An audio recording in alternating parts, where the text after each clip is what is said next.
السلام علیکم ناظرین، آج ہم بات کریں گے کہ کیسے 12,000 یہودی بندر بن گئے۔ روایت ہے کہ حضرت داؤد علیہ السلام کی قوم کے 70,000 آدمی عقبہ کے پاس سمندر کے کنارے ایلا نامی گاؤں میں رہتے تھے، اور یہ لوگ بڑی فراخی اور خوشحالی کی زندگی بسر کرتے تھے۔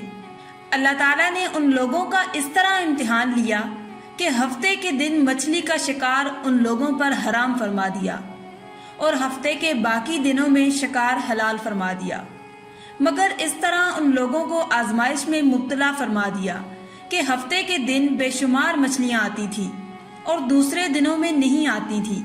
تو شیطان نے ان لوگوں کو یہ ہیلا بتا دیا کہ سمندر سے کچھ نالیاں نکال کر خشکی میں چند حوض بنا لو، اور جب ہفتے کے دن ان نالیوں کے ذریعے مچھلیاں حوض میں آ جائیں تو نالیوں کا منہ بند کر دو، اور اس دن شکار نہ کرو بلکہ دوسرے دن آسانی کے ساتھ ان مچھلیوں کو پکڑ لو۔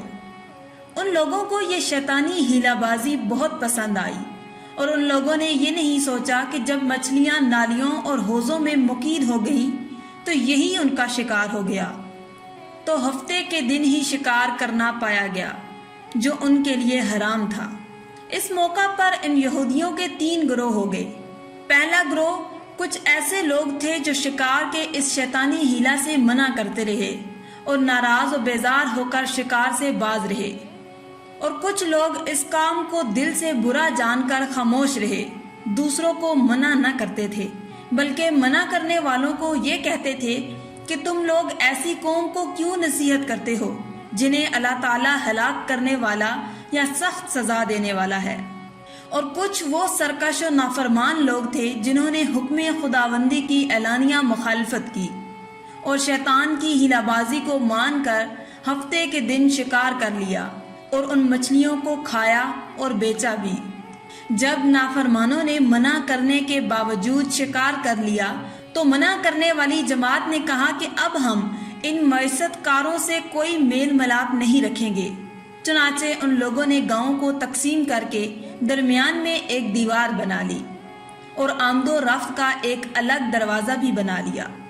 حضرت داؤد علیہ السلام نے غضبناک ہو کر شکار کرنے والوں پر لعنت فرما دی۔ اس کا اثر یہ ہوا کہ ایک دن خطا کاروں میں سے کوئی باہر نہیں نکلا تو انہیں دیکھنے کے لیے کچھ لوگ دیوار پر چڑھ گئے، تو کیا دیکھا کہ وہ سب بندروں کی صورت میں مسخ ہو گئے ہیں۔ اور اب لوگ ان مجرموں کا دروازہ کھول کر اندر داخل ہوئے تو وہ بندر اپنے رشتہ داروں کو پہچانتے تھے اور ان کے پاس آ کر ان کے کپڑوں کو سونگھتے تھے اور زار و زار روتے تھے، مگر لوگ ان بندر بن جانے والوں کو نہیں پہچانتے تھے۔ ان بندر بن جانے والوں کی تعداد 12,000 تھی۔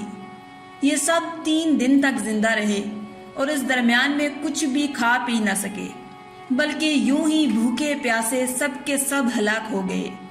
شکار سے منع کرنے والا گروہ ہلاکت سے سلامت رہا، اور صحیح قول یہ ہے کہ دل سے برا جان کر خاموش رہنے والوں کو بھی اللہ تعالیٰ نے ہلاکت سے بچا لیا۔ اس واقعہ کا اجمالی بیان تو سورہ بقرہ کی اس آیت میں ہے۔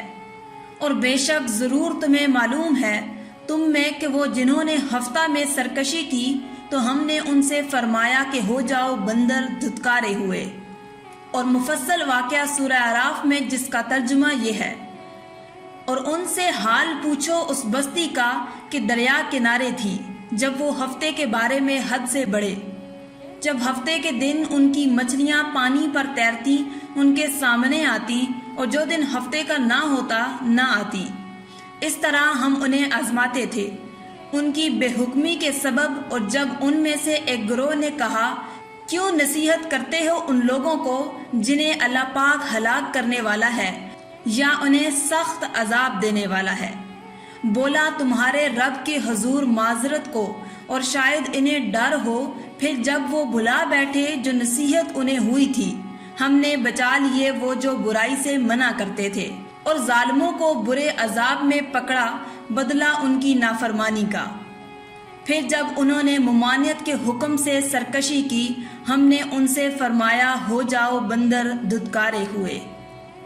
معلوم ہوا کہ شیطانی ہیلا بازیوں میں پڑھ کر اللہ تعالیٰ کے احکام کی نافرمانیوں کا انجام کتنا برا اور کس قدر خطرناک ہوتا ہے، اور خدا کے نبی جن بدنصیبوں پر لعنت فرما دیں وہ کیسے ہولناک عذاب الہی میں گرفتار ہو کر دنیا سے نیست و نابود ہو کر عذاب نار میں گرفتار ہو جاتے ہیں اور دونوں جہاں میں ذلیل و خوار ہوتے ہیں۔ اصحاب ایلا کی اس دل دہلا دینے والے واقعے میں ہر مسلمان کے لیے بہت بڑی عبرتوں اور نصیحتوں کا سامان ہے۔ کاش اس واقعے سے مسلمانوں کے دلوں میں خوف خداوندی کی لہر پیدا ہو جائے اور اللہ رسول عز و جل صلی اللہ علیہ وآلہ وسلم کی نافرمانیوں کی پگڈنڈیوں میں پھٹکنے سے منہ موڑ کر صراط مستقیم کی شاہراہ پر چل پڑیں اور دونوں جہانوں کی سربلندیوں سے سرفراز ہو کر اعزاز و اکرام کی سلطنت کے تاجدار بن جائیں۔ ناظرین، آج کی ویڈیو میں تھا بس اتنا ہی۔ مزید ایسی ہی اسلامک ویڈیوز کے لیے آپ ہمارے اس چینل کو سبسکرائب کر دیں اور ساتھ موجود بیل کے آئیکن کو دبا کر آل پر کلک کر لیں۔ شکریہ۔